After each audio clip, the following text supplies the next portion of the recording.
most engagement rings have a diamond, but mine was carved from a human knuckle bone. The man I'd loved for a year wasn't waiting for a yes, he was waiting for the oven to preheat. Liam always told me he was hungry for a life together, but as we sat in that secluded mountain cabin, I realized his hunger was literal. He held my hand on the drive up, whispering that we were destined to become one, and I was stupid enough to think it was romantic. The cabin didn't smell like pine or wood smoke, it smelled like copper and industrial bleach. Uncle Silas was already there, a mountain of a man with hands the color of raw brisket. He didn't greet me. He just kept swinging a heavy cleaver against a wooden block. Thud, thud, thud. Every strike felt like it was hitting my own spine. When I asked about the massive iron padlock on the cellar door, Liam didn't look away from the kitchen. He just smiled and said Silas was very protective of his special aged stock and that I'd be tasting it soon. Dinner was served in a silence so thick I could hear the grease congealing on my plate. The meat was dark, sweet, and fell apart like velvet, a flavor so rich it felt wrong. Silas didn't eat. He just leaned back, his unblinking eyes tracking every move of my fork. Suddenly, Liam's hand clamped over mine. He was pale, vibrating with a frantic energy that made my skin crawl. He dropped to one knee, but he didn't look at my face. He looked at my throat. He opened a small velvet box to reveal that porous, yellowed ring of bone and whispered that he wanted my blood to be his blood. The sweetness of the meat turned to bile in my throat. I stumbled back, gasping for air, making a pathetic excuse to leave the table. I scrambled into the mudroom, desperate for my keys, but my foot kicked a heavy black trash bag tucked in the corner. It tore open, a hiking boot spilled out, and inside it, the jagged, gray remains of a severed human foot. The cellar door behind me didn't just open, it shrieked. Liam stood there, tears streaming down his face, holding a meat hook.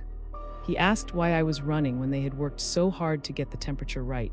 I didn't scream. I didn't have the breath for it. I smashed a glass vase across his temple and sprinted into the freezing dark. Every lungful of sub-zero air felt like swallowing needles, but the sound of heavy boots crunching the snow behind me kept me moving. I flagged down a snowplow, my fingernails bleeding from clawing at the door. When the police reached the cabin, the hearth was still warm, but the men were gone. The table was still set for 3, and resting on my empty chair was a printed recipe card with my weight and blood type listed as the primary ingredients. I moved 3 states away and changed my name, but the terror never left. I stopped using delivery apps and I never look at rental listings. Last night, I found a small gift box on my doorstep. There was no card, just a single polished knuckle bone ring that was much smaller than the first one. It was sized perfectly for my pinky finger. They aren't just hungry anymore, they're patient. I thought I'd finally won a race. I didn't know I was running when Maya asked me out. But I didn't realize the prize was a permanent seat in her collection. She called El Amor Eternal a hidden gem, a basement bistro lit by 1,000 flickering red candles. When we arrived, the silence wasn't romantic. It was heavy, like the air inside a coffin. I looked at the couple at the next table and my stomach cramped. They weren't talking, they weren't eating. They were just staring at each other with wide, glassy eyes that never seemed to blink. Maya didn't seem to notice. She was a whirlwind of energy, her blonde hair shimmering in the candlelight as she told me I was the perfect fit for her life. I tried to laugh, but the waiter moved past us with a mechanical hitching gait that made my skin crawl. There was no clatter of silverware in the kitchen, no hum of conversation, just the rhythmic, wet sound of Maya sipping her wine. When I accidentally dropped my fork and reached under the table to grab it, the scream died in my throat. The waiter's trouser leg was pushed up, revealing a heavy metal rod bolted directly into a porcelain calf. I sat back up, my pulse thundering so hard I could feel it in my teeth. I looked closer at the guests in the room. Their skin wasn't skin, it was polished, seamless, and frozen. One woman's hand was locked around a wine glass so tightly, the porcelain was beginning to hairline crack. I looked at Maya, expecting her to be terrified, but she was leaning in with a smile that was suddenly too wide, too fixed. She whispered that she just wanted one perfect night before the integration began, her voice losing its warmth and becoming a flat, synthesized drone. Before I could move, she pulled a long surgical needle from her clutch, the fluid inside clear and viscous. She told me not to worry, that I was going to be the most beautiful display piece she had ever designed. I didn't wait for the needle. I flipped the table into her lap, the red candles igniting the heavy velvet cloth in a roar of chemical flames. As I scrambled for the stairs, the waiters didn't chase me. They toppled over, their hollow limbs clattering against the stone floor like falling headstones. From the center of the fire, Maya let out a high-pitched, mechanical screech that vibrated in my very marrow. I burst out into the cold city air and didn't stop running until I reached the precinct. But when the police kicked in the door to the basement, there was no restaurant. There was only an abandoned storage unit filled with layers of dust and the charred remains of a few theater props. They thought I was having a breakdown until I reached into my coat pocket. Tucked inside was a small, laminated retail tag. On one side, it listed my height, weight, and eye color. On the other, in Maya's elegant script, were the words, "Reserved for Valentine's Day, do not sell." I've deleted every app and moved to a windowless apartment, but the world feels like a gallery I can't escape. Last night, I walked past a department store at midnight and froze. There in the center of the display was a mannequin wearing the exact shirt I'd lost that night, its plastic face carved into a perfect, agonizing scream. I could feel Maya's eyes watching me from behind the glass, measuring me for the next season's collection. My husband promised he would never leave me, but I didn't realize that death was just a minor inconvenience to him. 6 months after the car accident that crushed his chest, the silence of our home was broken by the arrival of a bouquet of yellow lilies on the porch. They were Mark's favorite. The card attached was written in his exact, messy cursive, claiming he had returned.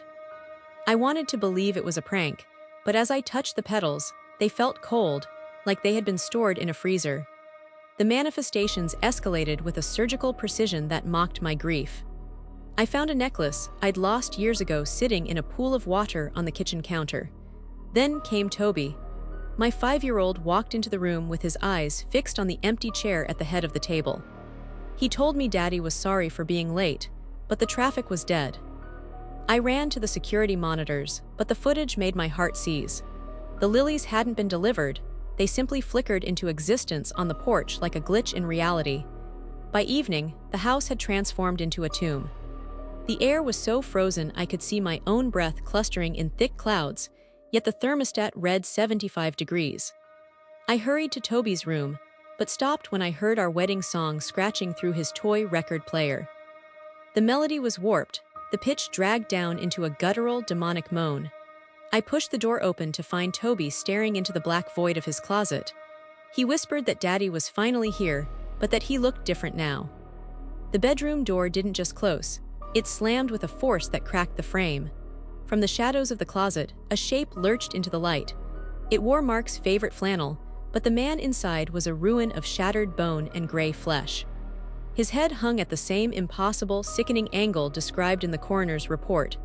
His eyes were gone, replaced by twin pits of wet, shifting darkness. He didn't speak with his mouth. Instead, a voice rasped from the very walls, claiming that we belonged with him.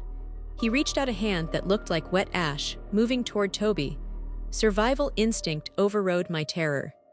I grabbed a brass lamp and swung it with everything I had, but the metal passed through his chest as if I were hitting a cloud of ice water.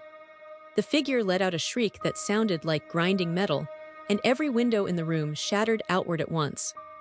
I scooped Toby up and dove through the jagged remains of the door, driving until the sun rose and the world felt solid again.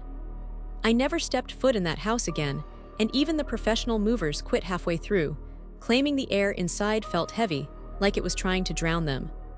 I live in a new city now, and Toby's memories of that night have faded into childhood fog. But every February 14th, the temperature in my room plummets to a bone-chilling 0. I wake up to find a single, withered yellow lily petal tucked under my pillow. He isn't gone. He's just waiting for the day I finally stop running so he can finish our vow.